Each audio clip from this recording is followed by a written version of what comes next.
Hello hi very good morning ಸ್ನೇಹಿತರೆ, welcome back to my channel. ನಾನು Shruti. Friends, ಇವತ್ತು morning ಒಂದು ಬ್ರೇಕ್ಫಾಸ್ಟ್ ಗೆ ಒಂದು ಹೆಲ್ತಿ ಒಂದು ಬ್ರೇಕ್ಫಾಸ್ಟ್ ರೆಸಿಪಿನ ಇವತ್ತು ನಿಮ್ ಜೊತೆ ಶೇರ್ ಮಾಡ್ತಾ ಇದ್ದೀನಿ. ಇವತ್ತು ನಾನ್ ಮಾಡ್ತಾ ಇರೋಂತದ್ದು ಕುಚ್ಲಕ್ಕಿ ಪುಂಡಿ ಅಂತ. ಇದು ಕೇರಳ ಒಂದು ಬಾರ್ಡರ್ ಅಂದ್ರೆ ಕಾಸರಗೋಡು ಮತ್ತೆ ಮಂಗಳೂರು ಸೈಡ್ ನಲ್ಲೆಲ್ಲ ತುಂಬಾ ಫೇಮಸ್ ಇದು ಕುಚ್ಲಕ್ಕಿ ಪುಂಡಿ ಅಂತ. ತುಂಬಾ ಆರೋಗ್ಯ ದೃಷ್ಟಿಯಿಂದಲೂ ಅಷ್ಟೇ ತುಂಬಾನೇ ಒಳ್ಳೇದು, ಮತ್ತೆ ದೇಹಕ್ಕೆ ತಂಪು ಕೂಡ ಅಷ್ಟೇ. ಯಾಕಂದ್ರೆ ಇದ್ರಲ್ಲಿ ನಾವು ಕುಚ್ಲಕ್ಕಿನ ಬಳಸೋದ್ರಿಂದ ಅಂದ್ರೆ ಬಾಯ್ಲ್ಡ್ ರೈಸ್ ನ ಉಪಯೋಗಿಸೋದ್ರಿಂದ ನಮ್ಮ ಆರೋಗ್ಯಕ್ಕೂ ಅಷ್ಟೇ ತುಂಬಾನೇ ಒಳ್ಳೇದು. ಆ ರೆಸಿಪಿನ ಇವತ್ತು ನಿಮ್ ಜೊತೆ ಶೇರ್ ಮಾಡ್ತಾ ಇದ್ದೀನಿ. ಟೇಸ್ಟ್ ಅಷ್ಟೇ ಅದ್ಭುತವಾಗಿರತ್ತೆ, ಚೆನ್ನಾಗಿರತ್ತೆ. ಆ ರೆಸಿಪಿನ ನಿಮ್ ಜೊತೆ ಶೇರ್ ಮಾಡೋಕ್ಕಿಂತ ಮುಂಚೆ ನನ್ಗೆ ಜೂಬ್ಲಿಯಂಟ್ ನ್ಯೂಟ್ರಿಯನ್ಸ್ ಅವ್ರ ಕಡೆಯಿಂದ ಈ ಒಂದು ಪ್ಯಾಕ್ ನ ಕೊಟ್ಟು ಕಳ್ಸಿದ್ದಾರೆ. ಇದು ಒಂದು ಹೆಲ್ತಿ ಡ್ರಿಂಕ್ ಪೌಡರ್ ಇದು. ಸೊ ಇದನ್ನ ಹೇಗ್ ಮಾಡೋದು ಮತ್ತೆ ಇದರಿಂದ ಏನು ಒಂದು ಬೆನಿಫಿಟ್ಸ್ ಅಂತ ನೋಡೋಣ. ಇದು ಯಾರಿಗೆ ಇಷ್ಟ ಆಗುತ್ತೆ ಅಂತೆಲ್ಲ ಪ್ರತಿಯೊಂದು ನಾನು ಹೇಳ್ತೀನಿ, ಒಂದು ರಿವ್ಯೂ ಕೊಡ್ತೀನಿ ಅಷ್ಟೇ. ಇದಾದ್ಮೇಲೆ ನಾನು ಇವತ್ತಿನ ಒಂದು ಹೆಲ್ತಿ ಒಂದು ಬ್ರೇಕ್ಫಾಸ್ಟ್ ರೆಸಿಪಿನ ಇವತ್ತು ನಿಮ್ ಜೊತೆ ಶೇರ್ ಮಾಡ್ತೀನಿ. ಐ ಹೋಪ್ ನಿಮ್ಮೆಲ್ಲರಿಗೂ ಇಷ್ಟ ಆಗುತ್ತೆ ಅಂತ ಅನ್ಕೊಂಡಿದೀನಿ. ಸೊ ಬನ್ನಿ ಫಸ್ಟ್ ಈ ಹೆಲ್ತಿ ಒಂದು ಡ್ರಿಂಕ್ ನ ಯಾವ ರೀತಿಯಾಗಿ ಮಾಡೋದು ಅಂತ ನೋಡೋಣ. ಈಗ ನೀವು ನೋಡ್ತಾ ಇರೋಂಥದ್ದು ಜೂಬ್ಲಿಯಂಟ್ ಕಂಪ್ನಿಯವ್ರದ್ದು ನ್ಯೂಟ್ರಿಯನ್ಸ್ ಒಂದು ಡ್ರಿಂಕ್ ಪೌಡರ್. ಇದು ಹಾರ್ಟ್ ಹೆಲ್ತ್ ಮ್ಯಾನೇಜ್ಮೆಂಟ್ಗೆ ಮತ್ತೆ ವೆಯ್ಟ್ ಮ್ಯಾನೇಜ್ಮೆಂಟ್ಗೆ ಮತ್ತೆ ಎನರ್ಜಿ ಒಂದು ಬೂಸ್ಟಪ್ ಮಾಡುತ್ತೆ ಮತ್ತೆ ಇಮ್ಯುನಿಟಿ ಕೂಡ ಬೂಸ್ಟಪ್ ಆಗುತ್ತೆ. ಸೊ ಇದರಲ್ಲಿ ಹೈ ಪ್ರೋಟೀನ್ ಇರುತ್ತೆ ಮತ್ತೆ ಹೈ ಫೈಬರ್ ಕೂಡ ಇರುತ್ತೆ. ಇದು ಕಂಪ್ಲೀಟ್ ಆಗಿ ಒಂದು ವೆನಿಲಾ ಒಂದು ಫ್ಲೇವರ್ಡ್ ಇರೋವಂಥ ಒಂದು ಡ್ರಿಂಕ್ ಪೌಡರು. ಸೊ ಇದನ್ನ ಹೇಗೆ ಮಾಡೋದು ಪ್ರತಿಯೊಂದು ಇನ್ಸ್ಟ್ರಕ್ಷನ್ಸು ಇದರಲ್ಲೇ ಕೊಟ್ಟಿರ್ತಾರೆ. ಇದು ತುಂಬಾ ಸಿಂಪಲ್, ಏನಿಲ್ಲ. ಒಂದು ಗ್ಲಾಸ್ ಆಫ್ ವಾಟರ್ಗೆ ಒಂದು 150 ml ವಾಟರ್ಗೆ ಒಂದು 3 ಕಪ್ಸ್ ಆಗುವಷ್ಟು ಮೆಜರ್ಮೆಂಟ್ ಕಪ್ ಅದರಲ್ಲೇ ಕೊಟ್ಟಿರ್ತಾರೆ. ಅದರಲ್ಲಿ ಪೌಡರ್ನ ಮಿಕ್ಸ್ ಮಾಡಿ ಕುಡಿಯೋ ಅಂಥದ್ದಷ್ಟೇ. ಇದು ಮಾರ್ನಿಂಗ್ ಮತ್ತೆ ಈವ್ನಿಂಗ್ ಯಾವಾಗ ಬೇಕಾದರೂ ಇದನ್ನ ಸೇವಿಸ್ಬೋದು. ಮತ್ತೆ ಇದೇನಂತ ಅಂದ್ರೆ ಇನ್ನೊಂದು ಈ ಪ್ರೆಗ್ನೆನ್ಸಿ ವುಮೆನ್ ಮತ್ತೆ ಈ ಮೆಟರ್ನಿಟಿ ಇದರಲ್ಲಿ ಇರ್ತಾರೆ ನೋಡಿ, ಅಂದ್ರೆ ಎಕ್ಸಾಂಪಲ್ ಈಗ ಯಾರಾದ್ರೂ ಮಕ್ಳಿಗೆ ಏನಾದ್ರೂ ಬ್ರೆಸ್ಟ್ ಫೀಡ್ ಮಾಡ್ತಾರ ಅಂತವ್ರು ಮತ್ತೆ ಚಿಲ್ಡ್ರನ್ಸ್, ಅದು ಅವರೆಲ್ಲ ಇದನ್ನ ಉಪಯೋಗಿಸಬಾರ್ದು. ಅವರೆಲ್ಲ ಉಪಯೋಗಿಸ್ಬೇಕಂದ್ರೆ ಒಂದ್ಸಲ ಡಾಕ್ಟರ್ನ ಕನ್ಸಲ್ಟ್ ಮಾಡಿ ಉಪಯೋಗಿಸ್ಬೇಕು.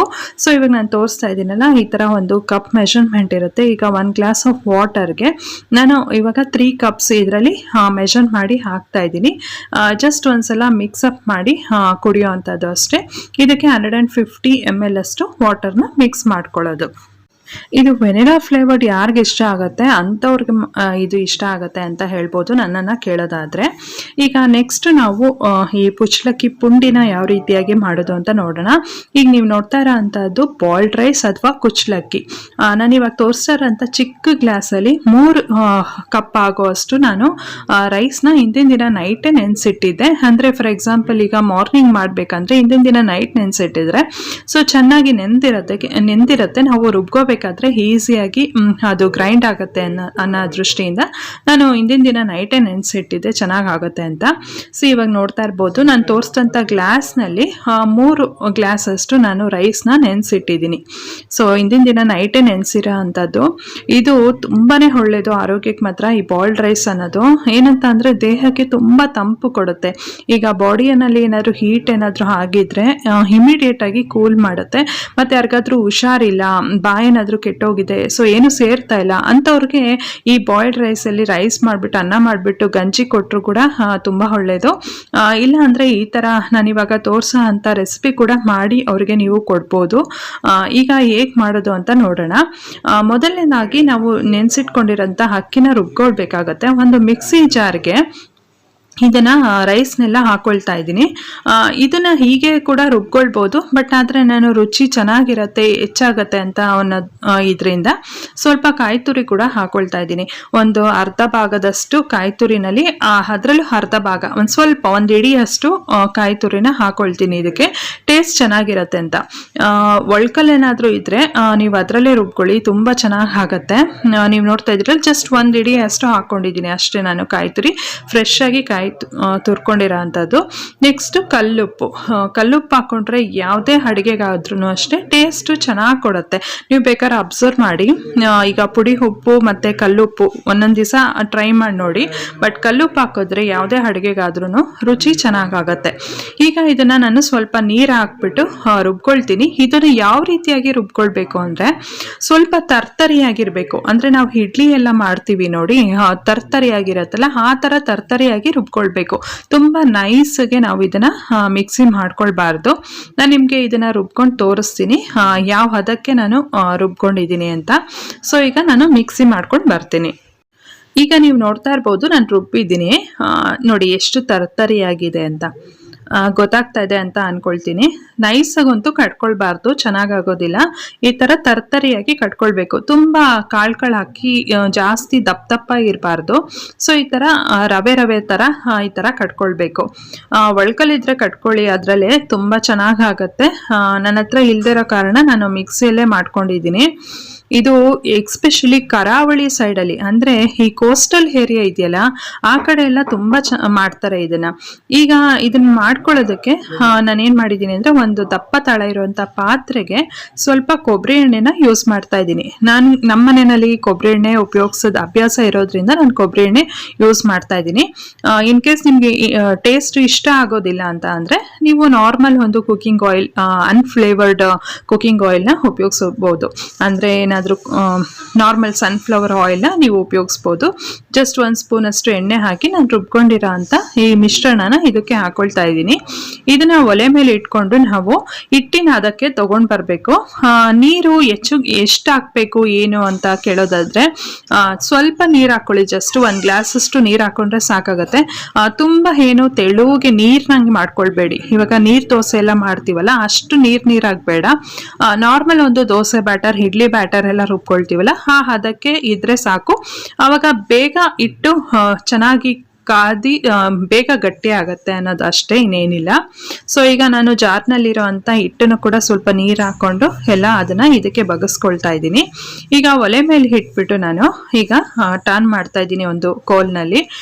ಮುದ್ದೆ ಕೋಲಾದರೂ ಪರವಾಗಿಲ್ಲ, ನಾನು ಚಪಾತಿ ರೋಲಿಂಗ್ ಪಿನ್ನಲ್ಲೇ ಈ ಥರ ತಿರುಗಿಸ್ತಾ ಇದ್ದೀನಿ. ಎಣ್ಣೆ ಹಾಕೋದು ಏನಕ್ಕೆ ಅಂದರೆ ತಳ ಅಂಟ್ಕೊಳ್ಳೋದಿಲ್ಲ. ಸೊ ಅದಕ್ಕೋಸ್ಕರ ಎಣ್ಣೆ ಹಾಕೋದು. ಮತ್ತು ರುಚಿ ಕೂಡ ತುಂಬ ಚೆನ್ನಾಗಿರುತ್ತೆ. ನೀವು ಇದನ್ನು ಒಂದ್ಸಲ ಟ್ರೈ ಮಾಡಿ, ನಿಜವಾಗ್ಲೂ ನಿಮಗೆ ಇಷ್ಟ ಆಗುತ್ತೆ. ತುಂಬಾ ಚೆನ್ನಾಗಿರುತ್ತೆ ಇದ್ರದ್ದು ಟೇಸ್ಟ್ ಮಾತ್ರ. ಸ್ವಲ್ಪ ಲೈಟಾಗಿ ರೆಡ್ಡಿಶ್ ಕಲರ್ ಇರುತ್ತೆ ಇದು. ನಿಮಗೆ ವಿಡಿಯೋದಲ್ಲಿ ಕಾಣಿಸ್ತಾ ಇದೆಯೋ ಇಲ್ವೋ ಗೊತ್ತಿಲ್ಲ. ನಾವು ಬೆಳ್ತಕ್ಕಿ ಅಥವಾ ಬಿಳಿ ಅಕ್ಕಿ ಅಂತ ಏನು ಹೇಳ್ತೀವಲ್ಲ ಅಷ್ಟು ಬಿಳಿ ಇರೋದಿಲ್ಲ. ಯಾಕಂದರೆ ಇದರಲ್ಲಿ ನಾವು ಬಾಯ್ಲ್ಡ್ ರೈಸ್ ಉಪಯೋಗಿಸಿರೋದ್ರಿಂದ ಸ್ವಲ್ಪ ಕೆಂಪಗೆ ಬರುತ್ತೆ. ಇದನ್ನ ಕೈ ಬಿಡ್ದೇನೆ ತಿರುಗಿಸ್ಕೊಳ್ತಾ ಇರಬೇಕು.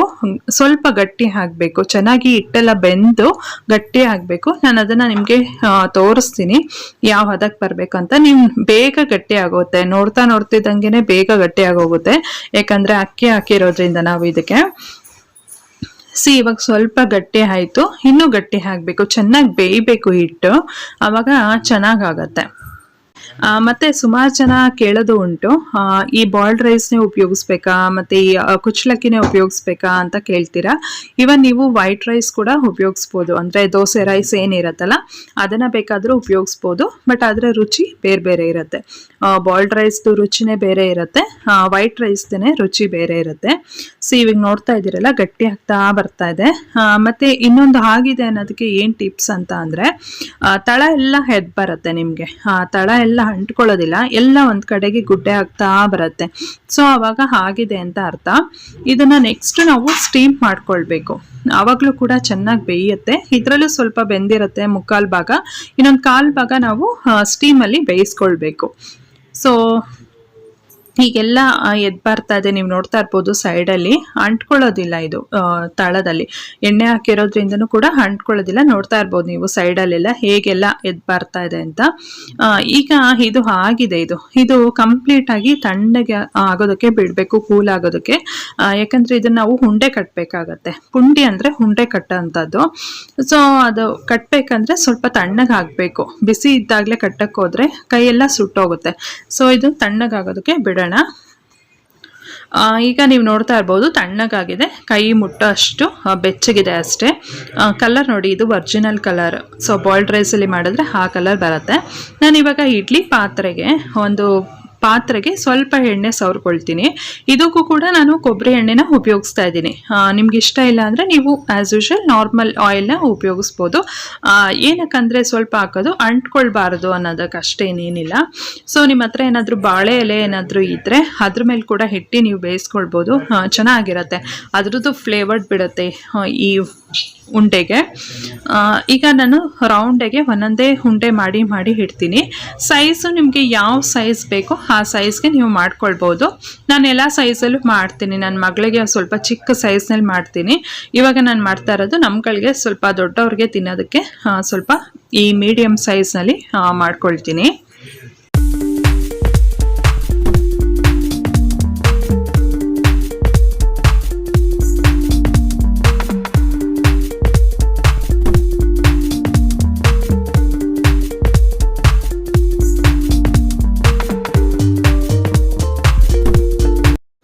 ಈಗ ನೋಡಿ ರೆಡಿ ಆಗಿದೆ. ಈ ಸೈಜ್ನಲ್ಲಿ ಸುಮಾರು ಒಂದು 20 ಉಂಡೆಗಳಾಗಿದೆ. ನಿಮ್ಮ ಮನೆಗೆ ಎಷ್ಟು ಜನ ಇದ್ದಾರೆ ಮತ್ತೆ ಎಷ್ಟು ಕ್ವಾಂಟಿಟಿ ಬೇಕು ಅದನ್ನ ನೋಡ್ಕೊಂಡು ನೀವು ಅಕ್ಕಿನ ನೆನೆಸ್ಕೊಳ್ಬೇಕಾಗತ್ತೆ. ಸೊ ನಮ್ಮ ಮನೆಗೆ ಒಂದು 4-5 ಜನಕ್ಕೆ ಆಗೋ ಅಷ್ಟು ನಾನಿಲ್ಲಿ ಮಾಡ್ಕೊಳ್ತಾ ಇರೋದು. ಈಗ ಇಡ್ಲಿ ಪಾತ್ರೆಗೆ ಸ್ವಲ್ಪ ನೀರು ಹಾಕ್ಬಿಟ್ಟು ಒಂದು ಸಿಂಬಿ ಕೂಡ ಇಟ್ಟಿದ್ದೀನಿ. ಅದ್ರ ಮೇಲೆ ಈ ಪಾತ್ರೆನ ಇಟ್ಬಿಟ್ಟು ಸುಮಾರು ಒಂದು 25 ನಿಮಿಷದಿಂದ 30 ನಿಮಿಷ ಬೇಯಿಸ್ಕೊಳ್ಬೇಕಾಗತ್ತೆ. 20 ಮಿನಿಟ್ಸ್ ಮತ್ತೆ 15 ಮಿನಿಟ್ಸ್ ಎಲ್ಲ ಬೇಡ, ಮಿನಿಮಮ್ ಅಂದ್ರೂ ಒಂದು 25 ನಿಮಿಷ ಬೇಯಿಸ್ಕೊಳ್ಳಿ. ಸೊ ಅವಾಗ ಚೆನ್ನಾಗಿ ಆಗತ್ತೆ. ಒಂಥರ ಮುರಿದಿದ ತಕ್ಷಣ ಆ ಟೆಕ್ಸ್ಚರೇ ಒಂಥರ ಚೆನ್ನಾಗಿರುತ್ತೆ. ನಾನು ನಿಮಗೆ ಮುಂದೆ ತೋರಿಸ್ತೀನಿ. ಈಗ ಮುಚ್ಚಿಟ್ಬಿಟ್ಟು ನಾನೀಗ ಸುಮಾರು ಒಂದು 25ರಿಂದ 30 ನಿಮಿಷ ತನಕ ಇದನ್ನ ಚೆನ್ನಾಗಿ ಬೇಯಿಸ್ಕೊಳ್ತೀನಿ. ಜಾಸ್ತಿ ತುಂಬಾ ಕ್ವಾಂಟಿಟಿ ಇತ್ತು ಅಂದ್ರೆ ಇನ್ನು ಸ್ವಲ್ಪ ಹೆಚ್ಚಿಗೆ ನೀವು ಬೇಯಿಸ್ಕೊಳ್ಬೇಕಾಗತ್ತೆ. ಸೊ ಅಷ್ಟರೊಳಗೆ ಒಂದು ಚಟ್ನಿನ ರೆಡಿ ಮಾಡ್ಕೊಳ್ಳೋಣ. ಚಟ್ನಿಗೆ ನಾನಿಲ್ಲಿ ಕೆಂಪು ಮೆಣಸಿನ್ಕಾಯಿನ ಅಂದ್ರೆ ಗುಂಟೂರು ಮೆಣಸಿನ್ಕಾಯಿನ ಉಪಯೋಗಿಸ್ತಾ ಇದ್ದೀನಿ. ಇವನ್ ನಿಮಗೆ ಒಳ್ಳೆ ಕಲರ್ ಬೇಕಂದ್ರೆ ನೀವು ಬ್ಯಾಡಗೆ ಮೆಣಸಿನ್ಕಾಯಿ ಕೂಡ ಉಪಯೋಗಿಸ್ಬೋದು. ಈ ಒಂದು ಏನು ಕುಚ್ಚಲಕ್ಕಿ ಪುಂಡಿಗೆ ಕೆಂಪು ಚಟ್ನಿ ಇದ್ರೇನೆ ಅದ್ರ ಮಜಾನೇ ಬೇರೆ. ಗ್ರೀನ್ ಚಟ್ನಿ ಅಷ್ಟೊಂದು ಸೂಟ್ ಆಗೋದಿಲ್ಲ. ಇಲ್ಲ ಕಾಯಿ ಚಟ್ನಿ, ಬಿಳಿ ಕಾಯಿ ಚಟ್ನಿ, ಇಲ್ಲಾಂದ್ರೆ ಕೆಂಪು ಕಾಯಿ ಚಟ್ನಿ ತುಂಬಾ ಚೆನ್ನಾಗಿರುತ್ತೆ. ಈಗ ಒಂದು ಚಿಕ್ಕ ಪ್ಯಾನ್ಗೆ ಎಣ್ಣೆ ಹಾಕ್ಬಿಟ್ಟು ಇದಕ್ಕೆ ಗುಂಟೂರು ಮೆಣಸಿನ್ಕಾಯಿ ಒಂದು 7ರಿಂದ 8 ಗುಂಟೂರು ಮೆಣಸಿನ್ಕಾಯಿನ ಹಾಕೊಳ್ತಾ ಇದ್ದೀನಿ. ನೀವಿವನ್ ಬೇಕಂದ್ರೆ ಕಲರ್ ಬೇಕಂದ್ರೆ ಹೆಚ್ಚಿಗೆ ಬ್ಯಾಡಗೆ ಮೆಣಸಿನ್ಕಾಯಿ ಕೂಡ ಉಪಯೋಗಿಸ್ಬೋದು. ಇದು ಸ್ವಲ್ಪ ಎಲ್ಲ ದಪ್ಪ ಆಗಲಿ, ಒಂಚೂರು ಫ್ರೈ ಆಗಲಿ. ಚಟ್ನಿಗೆ ಈ ಥರ ಮೆಣಸಿನ್ಕಾಯಿನ ಹುರಿದ್ಬಿಟ್ಟು ಹಾಕೊಂಡ್ರೆ ಅದ್ರದ್ದು ಫ್ಲೇವರ್ಡ್ ಒಂಥರ ಚೆನ್ನಾಗಿರುತ್ತೆ. ಅದಕ್ಕೋಸ್ಕರ ಹುರಿದು ಹಾಕೊಳ್ತಾ ಇದ್ದೀನಿ. ಈಗ ಚೆನ್ನಾಗಿ ಫ್ರೈ ಆಗಿದೆ, ಮೆಣಸಿನ್ಕಾಯಿ ಕೂಡ ಎಲ್ಲ ದಪ್ಪ ಆಗಿದೆ. ಈಗ ಒಂದು ಕಪ್ ಅಷ್ಟು ನಾನು ಕಾಯಿ ತುರಿನ ಫ್ರೆಶ್ ಆಗಿ ತುರಿದಿಟ್ಕೊಂಡಿರೋ ಅಂಥ ಕಾಯಿ ತುರಿನ ನಾನು ಮಿಕ್ಸಿ ಜಾರ್ಗೆ ಹಾಕೊಂಡಿದ್ದೀನಿ. ಇದಕ್ಕೆ ಹುರ್ಕೊಂಡಿರೋ ಅಂಥ ಮೆಣಸಿನ್ಕಾಯಿ ಕೂಡ ಹಾಕೊಳ್ತಾ ಇದ್ದೀನಿ. ತುಂಬ ಸಿಂಪಲ್ ಚಟ್ನಿ ಆದರೆ ಚೆನ್ನಾಗಿರುತ್ತೆ ಟೇಸ್ಟು. ಇದಕ್ಕೆ ರುಚಿಗೆ ತಕ್ಕಷ್ಟು ಉಪ್ಪು, ಕಲ್ಲುಪ್ಪನ್ನ ಹಾಕೊಳ್ತಾ ಇದ್ದೀನಿ. ಮತ್ತು ಒಂದು ಚಿಕ್ಕ ಪೀಸಷ್ಟು ಹುಣಸೆ ಹಣ್ಣು, ಇಷ್ಟನ್ನು ಹಾಕೊಂಡು ಸ್ವಲ್ಪ ನೀರು ಹಾಕ್ಬಿಟ್ಟು ನಿಮಗೆ ಯಾವ ಹದಕ್ಕೆ ಬೇಕೋ ಚಟ್ನಿ ಆ ಹದಕ್ಕೆ ನೀವು ರುಬ್ಕೊಳ್ಳಿ. ಅಂದರೆ ಕೆಲವರು ತುಂಬ ಗಟ್ಟಿ ಚಟ್ನಿ ಇಷ್ಟಪಡ್ತಾರೆ, ಕೆಲವರು ಸ್ವಲ್ಪ ನೀರಿದ್ರೆ ತೆಳು ಆಗಿದ್ರೆ ಇಷ್ಟಪಡ್ತಾರೆ. ಸೊ ಅದು ನಿಮ್ಮನೆ ಒಂದು ಇದ್ರ ಪ್ರಕಾರ ನೀವು ಮಾಡ್ಕೊಳ್ಬೋದು. ಈಗ ರುಬ್ಕೊಂಡಾಯ್ತು ಚಟ್ನಿ ಕೂಡ ಒಂದು ಬೌಲ್ಗೆ ಎಲ್ಲ ಹಾಕೊಳ್ತಾ ಇದ್ದೀನಿ. ಸ್ವಲ್ಪ ಇವಾಗ ನಾನು ಗಟ್ಟಿಯಾಗಿಯೇ ರುಬ್ಕೊಂಡಿದ್ದೀನಿ. ಏನಕ್ಕಂದರೆ ಮಿಕ್ಸಿ ಜಾರ್ನಲ್ಲಿ ಇರುವಂಥದ್ದು ಮತ್ತೆ ಸ್ವಲ್ಪ ನೀರು ಹಾಕಿ ತೆಗೆದು ನಾವು ಮಿಕ್ಸ್ ಮಾಡಿದಾಗ ಸ್ವಲ್ಪ ತೆಳು ಆಗುತ್ತೆ. ಅದಕ್ಕೋಸ್ಕರ ರುಬ್ಕೊಳ್ಬೇಕಾದ್ರೆ ಸ್ಟಾರ್ಟಿಂಗಲ್ಲಿ ಸ್ವಲ್ಪ ಗಟ್ಟಿಯಾಗಿ ರುಬ್ಕೊಂಡಿದ್ದೀನಿ. ಈಗ ಇದಕ್ಕೆ ಮೇಲ್ಗಡೆ ಒಂದು ಒಗ್ಗರಣೆ ಕೊಡೋಣ. ಮತ್ತೆ ಒಂದು ಸ್ಮಾಲ್ ಪ್ಯಾನ್ಗೆ ಎಣ್ಣೆ ಹಾಕಿದ್ದೀನಿ. ಸ್ವಲ್ಪ ಇದಕ್ಕೂ ಕೂಡ ಕೊಬ್ಬರಿ ಎಣ್ಣೆ ಉಪಯೋಗಿಸಿದ್ದೀನಿ ನಾನು. ಸ್ವಲ್ಪ ಸಾಸಿವೆ, ಒಂದೇ ಒಂದು ಮೆಣಸಿನ್ಕಾಯಿ, ಅದೊಂಚೂರು ಚೆನ್ನಾಗಿ ಫ್ಲೇವರ್ಡ್ ಬಿಡುತ್ತೆ ಅಂತ, ಮತ್ತು ಕರಿಬೇವು, ಇಷ್ಟು ಹಾಕ್ಕೊಂಡು ಒಗ್ಗರಣೆ ಮಾಡಿಕೊಂಡು ಚಟ್ನಿಗೆ ಹಾಕ್ಕೊಳ್ಳೋಣ.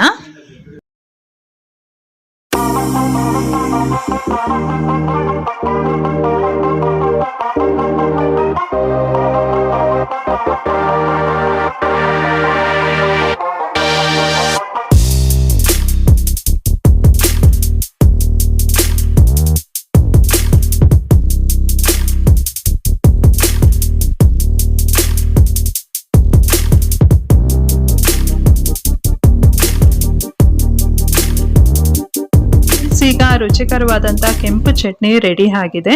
ಈಗ ನಾವು ಏನೊಂದು ಸ್ಟೀಮ್ ಮಾಡೋದಕ್ಕೆ ಇಟ್ಟಿದ್ವಲ್ಲ ಕುಚ್ಚಲಕ್ಕಿ ಪುಂಡಿ, ಅದು ಕೂಡ ರೆಡಿ ಆಗಿದೆ. ನೀವು ನೋಡ್ತಾ ಇರ್ಬೋದು ಚೆನ್ನಾಗಿ ಆಗಿದೆ. ಈಗ ಒಂದು ಸರ್ವಿಂಗ್ ಪ್ಲೇಟಿಗೆ ನಾವು ಸರ್ವ್ ಮಾಡ್ಕೊಳ್ಳೋಣ. ಈಗ ಒಂದು ಪ್ಲೇಟಿಗೆ ನಾನು ಸರ್ವ್ ಮಾಡ್ಕೊಳ್ತಾ ಇದ್ದೀನಿ.